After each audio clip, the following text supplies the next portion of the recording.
Aujourd'hui, nous allons réfléchir sur un texte assez intéressant que nous avons dans l'Ancien Testament, 1 Samuel, chapitre 16, les 13 premiers versets, en ayant en tête le thème « Quand cesseras-tu de pleurer sur ce que Dieu a rejeté ?» Quand cesseras-tu de pleurer sur ce que Dieu a rejeté? En d'autres termes, quand est-ce que tu chercheras à comprendre la volonté de Dieu dans la situation que tu vis afin de lui être agréable? Seigneur, merci pour ce temps que tu nous donnes. Fais en sorte que nous te comprenions et que nous mettions en pratique ta parole que tu nous enseignes aujourd'hui. Au nom de Jésus-Christ. Amen. 1 Samuel 16. L'Éternel dit à Samuel, « Quand cesseras-tu de pleurer sur Saül? Je l'ai rejeté, afin qu'il ne règne plus sur Israël. Remplis ta corne d'huile et va, je t'enverrai chez Isaïe, Béthlémite, car j'ai vu parmi ses fils celui que je désire pour toi. » Je m'arrête là pour la lecture, même si le reste du chapitre nous intéresse. Ici, nous avons un pan de l'histoire du peuple élu de Dieu.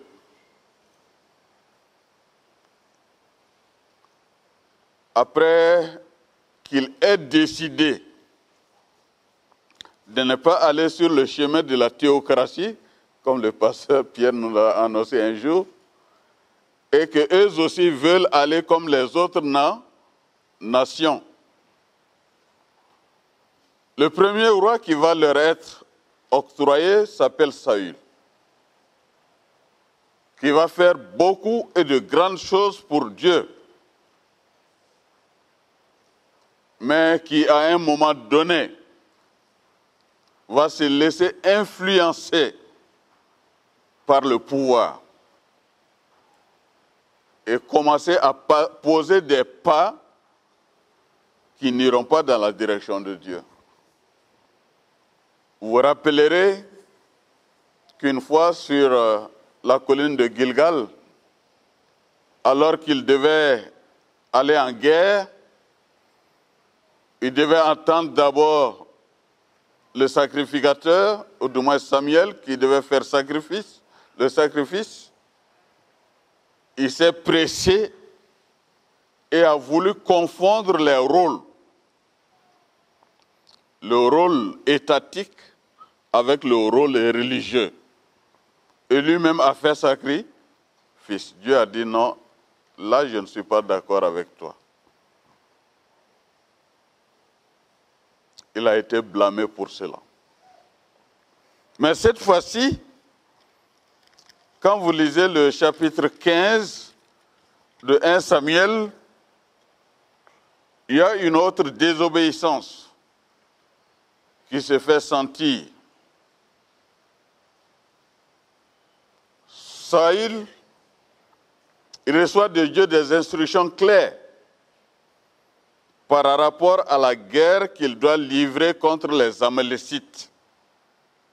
Au verset 3 du chapitre 15, 1 Samuel, il est dit ceci, « Va maintenant, frappe Amalek et dévoue par interdit tout ce qui lui appartient.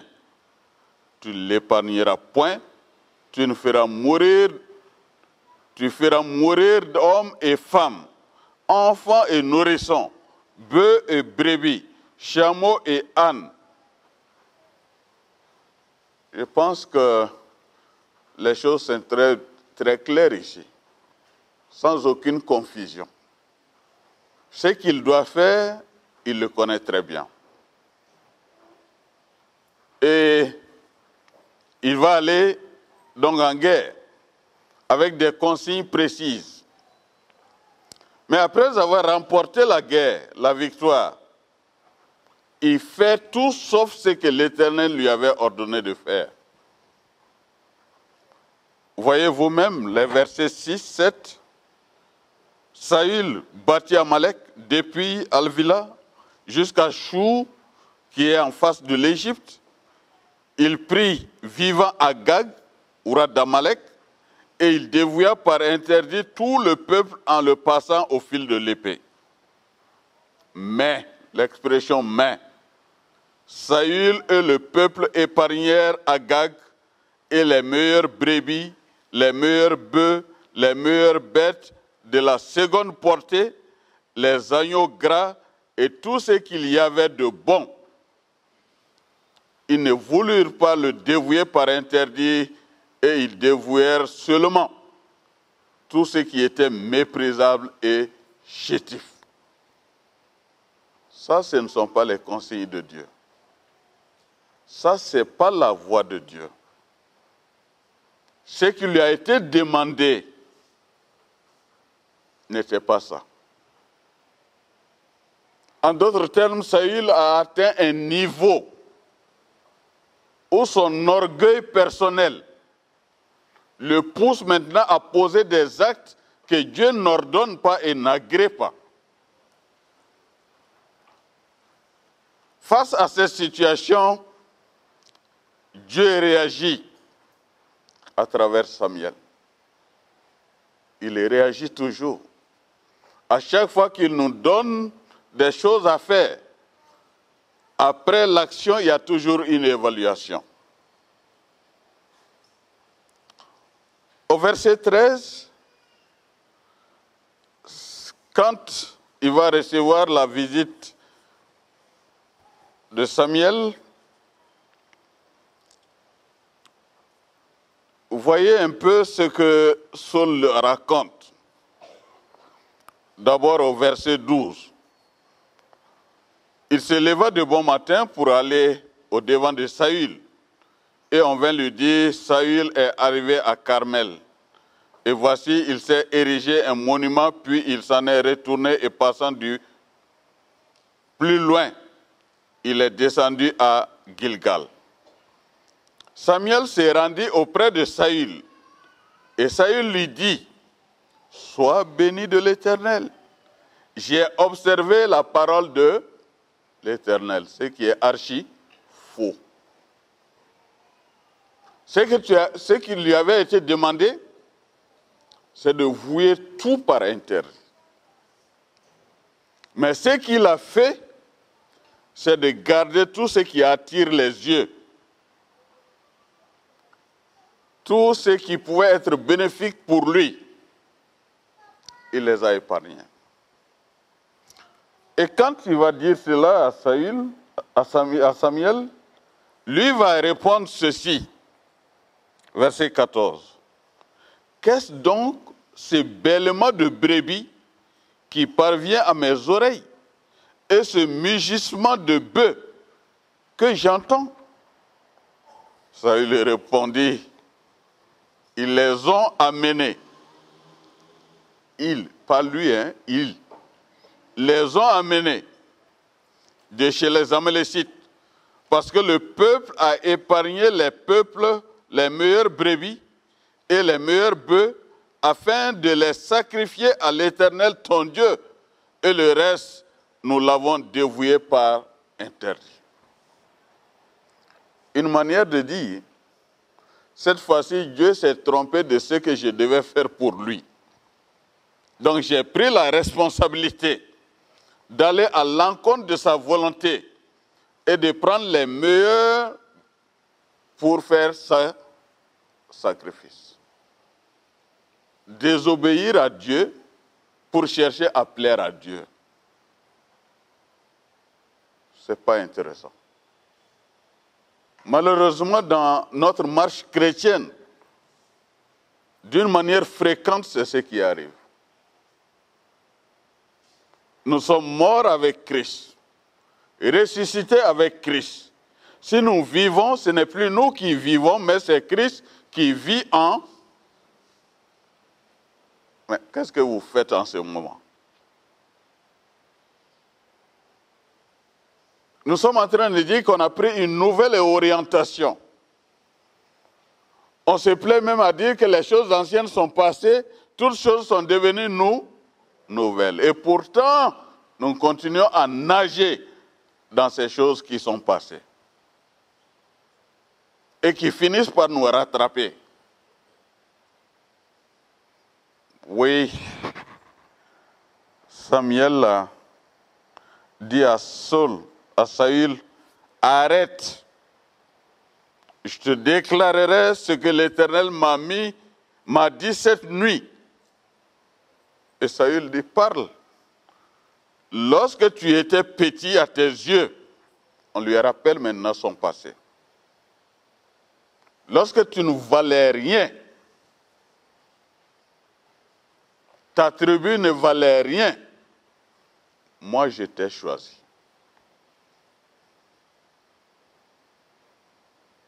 Maintenant que tu as gagné du terrain, tu deviens ambitieux, orgueilleux, vouloir aller au-delà de mes instructions, cela ne marchera pas. Une fois, j'étais avec mon pasteur titulaire à Bangui. Il m'a raconté une histoire d'un grand homme du pays de l'époque. Il dit, tu vois ce dernier-là, il était dans la boue. Et il venait toujours à l'église ici pour qu'on prie pour lui. Nous avons jeûné, nous avons prié. Maintenant qu'il est devenu un des hommes forts du pays, il ne sait plus où se trouve l'église. Et il est en train de mépriser la parole de Dieu. Le pasteur l'a fait venir. Et quand il a su ce que le pasteur avait à cœur de lui dire, il a commencé à vouloir attraper ses pieds. Il dit, laisse-moi en paix. Je ne t'ai pas appelé pour que tu viennes prendre mes pieds. Tu sais ce que tu es en train de faire. Et sache que le Dieu qui t'a établi est le même qui te jugera dans les actes que tu poses aujourd'hui. Oui, Dieu réagit. D'où cette parole très forte qui résonne jusqu'aujourd'hui dans le verset 22. L'Éternel trouve-t-il du plaisir dans les holocaustes et les sacrifices, comme dans l'obéissance à la voix de l'Éternel? Voici, l'obéissance vaut mieux que les sacrifices, et les observations de sa parole vaut mieux que la graisse des béliers. Fin de citation. L'obéissance vaut mieux que les sacrifices. Ce que tu sacrifies là, font partie de ma créature. En réalité, m'appartiennent. Mais l'obéissance est la parole que je t'ai donnée et que tu refuses d'obtempérer. Et comme résultat, le verset 23, car la désobéissance est aussi coupable que la divination, et la résistance ne l'est pas moins que l'idolâtrie et les théraphim. Puisque tu as rejeté la parole de l'Éternel, il te rejette aussi comme roi. Point final. Puisque tu m'as rejeté, et c'est moi qui t'ai établi, tu viens de signer toi-même ton renvoi. Les versets 35 nous dit vers la fin que Samuel ne cessait de pleurer sur Saül. Saül n'alla plus loin voir Saül jusqu'au jour de sa mort. Car Samuel pleurait sur Saül, parce que l'Éternel se repentait d'avoir rétabli Saül au roi d'Israël. Samuel le malheureux, quand le peuple a revendiqué un roi, il n'était pas d'accord. Il était frustré. Il a tout fait pour qu'il reste sous la direction de Dieu. Parce que c'était comme ça depuis la sortie d'Égypte. C'est Dieu qui commande, c'est Dieu qui ordonne, c'est Dieu qui choisit, c'est Dieu qui combat. Mais à un moment donné, nous voulons aussi avoir un roi comme les autres nations. Le pauvre Samuel a beaucoup plaidé, il n'a jamais été compris et Dieu a dit laissez-les faire.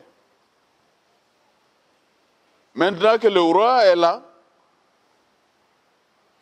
qui aussi va à l'encontre de la volonté de Dieu et qui est rejeté par l'Éternel, Samuel va encore passer tout son temps à pleurnicher, pleurnicher, pleurnicher. C'est pour cela que notre texte, le chapitre 16, dans son premier verset dit « Quand cesseras-tu de pleurer sur Saül? Je l'ai rejeté, afin qu'il ne règne plus sur Israël. Remplis ta corne d'huile et va, je t'enverrai chez Isaïe, Béclémite, car j'ai vu parmi ses fils celui que je désire pour roi. » Ça, c'est vraiment intéressant. Arrête de pleurer. Saül, là, ça, c'est terminé. Oui, mes amis, quand Dieu dit que c'est terminé, c'est vraiment terminé.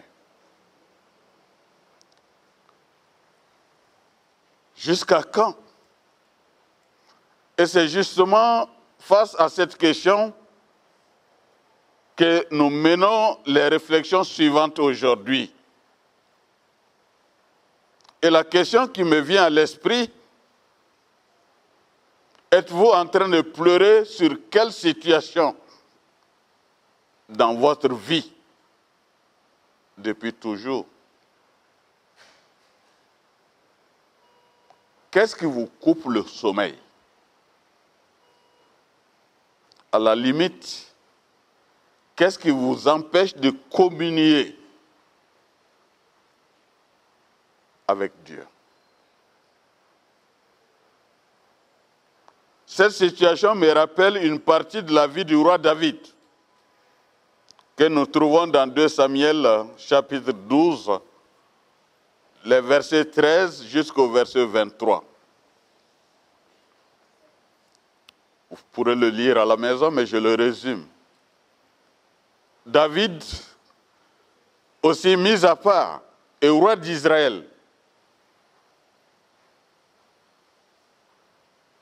Envoie les gens en guerre, reste à la maison, monte sur l'étage, voit une femme qui se lave, la fait venir et commet adultère. Informé que la femme est enceinte, il fait venir son mari de la guerre, Uri, qui refuse d'aller à la maison, finit par tuer Uri et prend Bathsheba chez lui. Quelques mois après, l'enfant est là. Dieu va dire, cet enfant-là ne va pas vivre. Cet enfant-là ne va pas vivre. L'enfant de la désobéissance. Et il va tomber malade, l'enfant.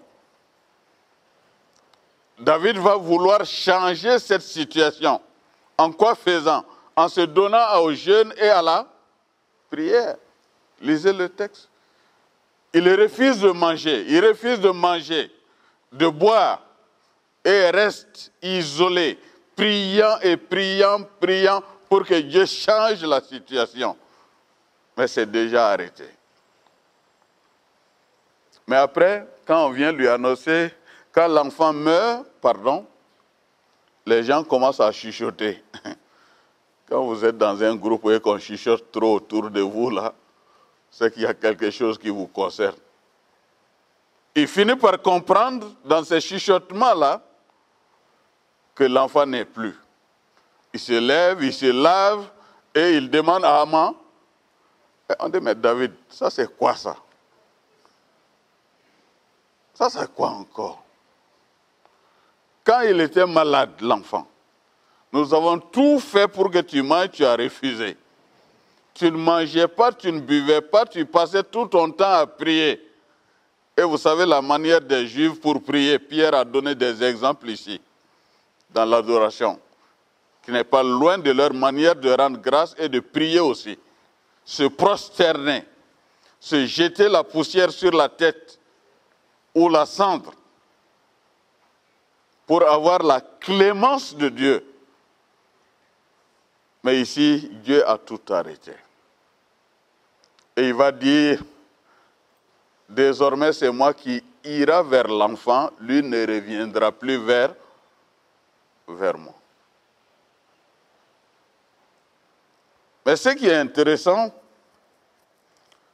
c'est que nous devons comprendre, à travers cette action, que le jeûne et la prière ne sont pas les solutions appropriées. Quand nous avons fauté, nous devons d'abord venir demander par 1 Jean 1,9. Si nous confessons, Dieu est juste pour pardonner et pour purifier, pour sanctifier. Il ne faut pas remplacer cela avec autre chose. Et c'est après que les bénédictions viennent, que la connexion revient. Sinon, c'est couper la connexion. Quand la connexion est coupée, vous allez tout faire et rien ne marche. Mettez d'abord la connexion et Dieu agira pleinement. J'ai choisi un autre. Oui, Dieu agit toujours. Quand cesseras-tu de pleurer sur Saül? Le dimanche passé, je parlais des poules par rapport à leur manière de boire l'eau. Vous vous rappelez? Quand la poule boit, soulève la tête pour dire merci Dieu. Mais aujourd'hui, je ne parle pas de poules, je parle plutôt des pintades. Vers l'hivernage, nous du village là, le soir, qu'est-ce que les pintades font? Chacun est près de moi. On a fait le village. Quand les villages, leur cri, ça dit quoi? Ça ne te dit rien, Paul? Hein? Ouais, il faut parler fort. Tchekura, tchekura, tchekura. Tchekura, tchekura, tchekura. Et vous savez que tchekura, c'est le nom d'une personne dans nos langues. Et il semble que le chef des pintades s'appelait Tchekura. Mais Tchekura a tellement mal fait que Dieu l'a mis en disgrâce et il est parti. Mais tous ceux qui sont venus après Tchekura n'ont rien fait de bon. Raison pour laquelle les pintades chaque soir sortent derrière le village pour dire Tchekura, Tchekura, reviens, reviens. Mais Tchekura ne reviendra jamais. Le choix des nouveaux rois a été fait et cela doit être opérationnel. Regardez la situation que nous trouvons aussi dans Josué 7.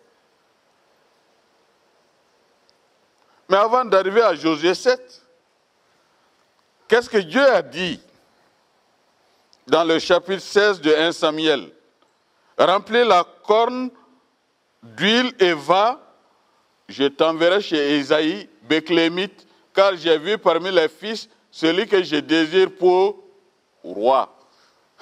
C'est un des fils d'Isaïe qui doit être, et pas n'importe lequel. Il y avait des gaillards qui dormaient dans la maison là-bas, qui ne faisaient rien. C'est le petit David qui était toujours dans la brousse, avec les animaux. j'allais dire l'élément clé de la famille.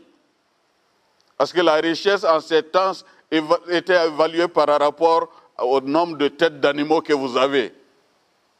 Il était le pilier de la famille. Et Dieu va tourner son doigt vers le pilier de la famille. Celui-là, je veux pour moi. Et là, j'ouvre une parenthèse. Nous sommes en train de chercher des missionnaires temporaires pour vacances. Un temps, 2 semaines, 3 semaines, pour aller dans le mandé. Aider les missionnaires à l'action. Si Dieu vous invite, ne refusez pas. Mais en plus de cela, l'ambition du district, un village, un pasteur, une église, ne se fera pas sans vous.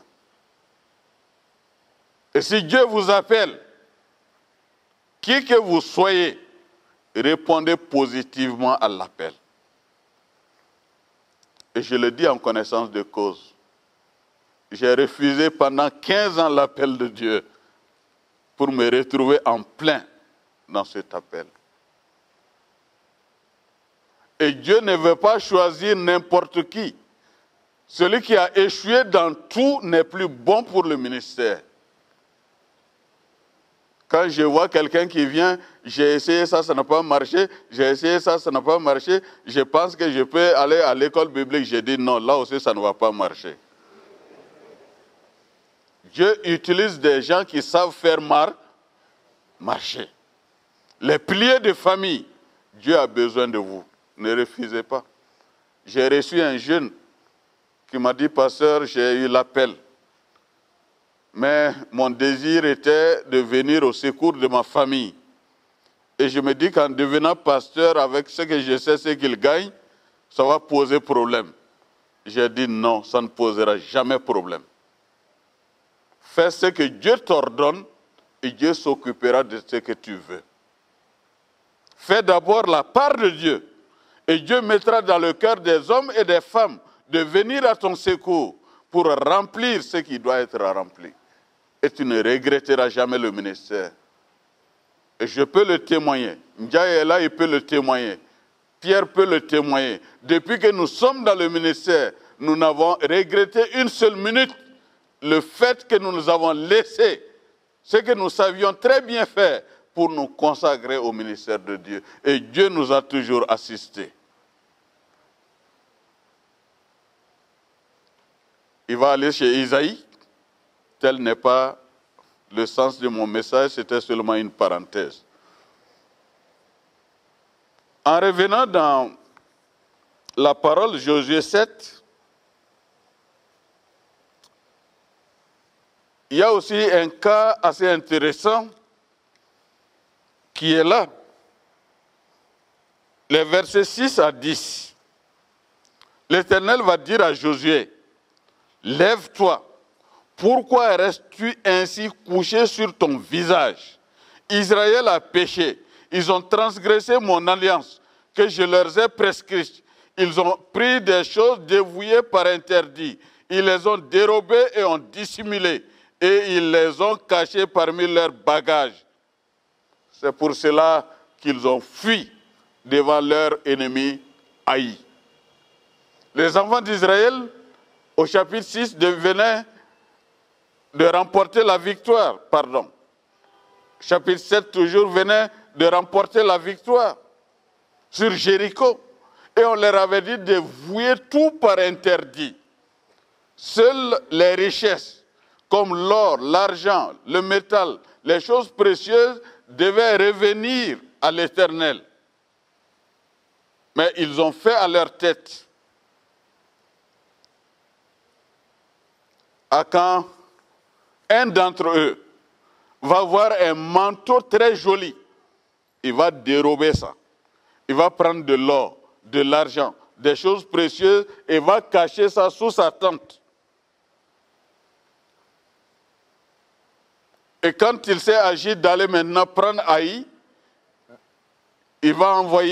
Josué va envoyer 3000 personnes et ils vont prendre la fuite. 36 d'entre eux vont mourir et Josué ne comprend plus rien. Il venait de traverser le Jourdain et maintenant c'est la défaite. Il va implorer la grâce de Dieu. Au verset 18 et 19, Dieu va dire à Josué, pourquoi jusqu'à présent tu continues? Et il n'était pas seul, il était avec les anciens, visage contre terre, prosterné, du matin jusqu'au soir, en train de parler. Et vers la fin, Josué va dire à l'Éternel, mais si nous devons mourir ainsi, quelle représentation auras-tu encore sur la terre? Il va lui dire, vous avez péché.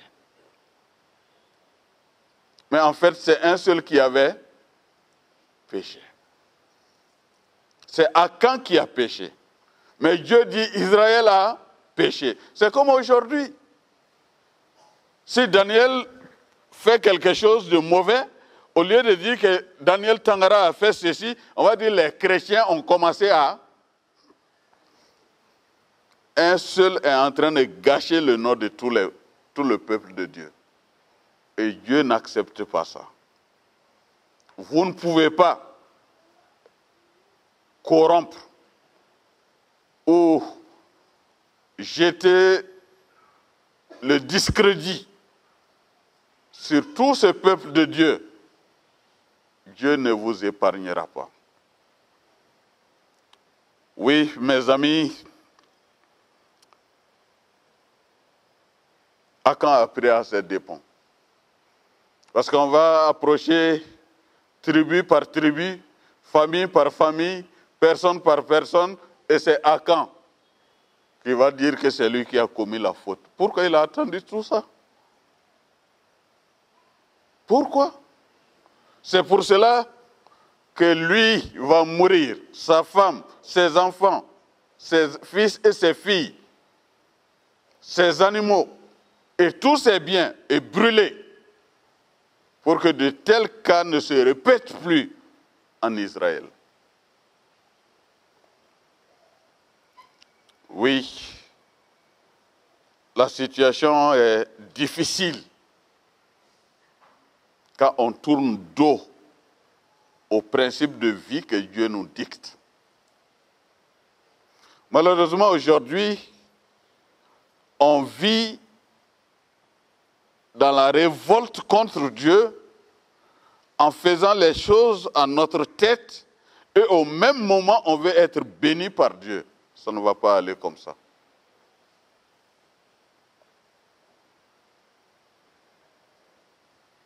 Dieu a pour nous des projets de bonheur et non de malheur. Mais cela sous-entend que nous nous plions aux exigences de Dieu. Sauvés en Jésus-Christ pour être des soldats de Jésus-Christ et qui combattent selon les normes. Jusqu'à quand tu vas continuer à pleurer sur cette situation que Dieu a tournée? Mes amis, quel est le Saül dans ta vie sur lequel tu pleures aujourd'hui? Et c'est à cela que je vais vous amener. Dans une réflexion personnelle, quel est le Saül dans votre vie que vous continuez ou sur lequel vous êtes en train de pleurer il y a tant d'années, tant de mois, tant de jours?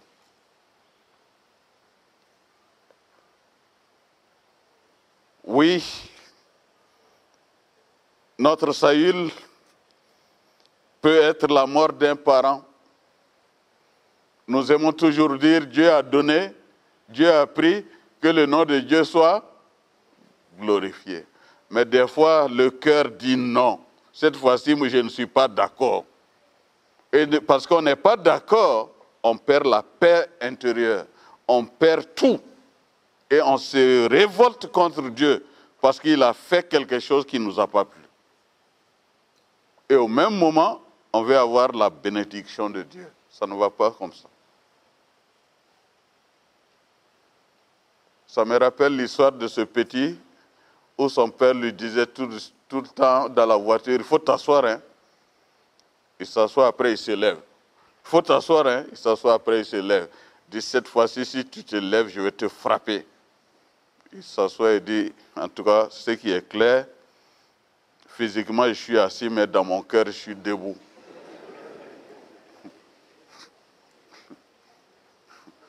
Je pense que c'est le langage que certains tiennent avec Dieu. En lisant ta parole, c'est ce que tu dis, hein, mais dans mon cœur, c'est tout autre chose. Ça ne va pas marcher comme ça.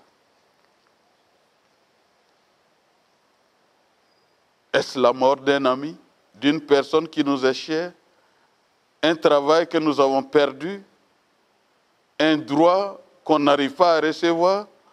Quel est votre salut pour lequel vous pleurez tant et qui se transforme en tchekoura de pintade? Le Seigneur, ce matin, te demande de revoir la copie, car en fermant une porte, il ouvre toujours une autre porte à sa convenance. Pas à notre convenance, mais à la convenance de Dieu. C'est pour cela qu'on dit qu'à force de jeter le crapaud, il va tomber où? Dans l'eau. En voulant trop le punir, en le jetant là, tu vas le mettre dans une grâce. Ma prière ce matin est que le Seigneur nous donne la force d'abandonner ces Saül que Dieu n'agrée plus et de nous tourner vers ces David qu'il a déjà choisi pour chacun d'entre nous, afin que nous puissions nous réjouir et que nous puissions finir enfin avec l'anxiété et que nous nous retrouvons dans la paix de Dieu et dans la volonté de Dieu. Que le Seigneur vous fortifie et qu'il vous encourage dans la marche avec lui.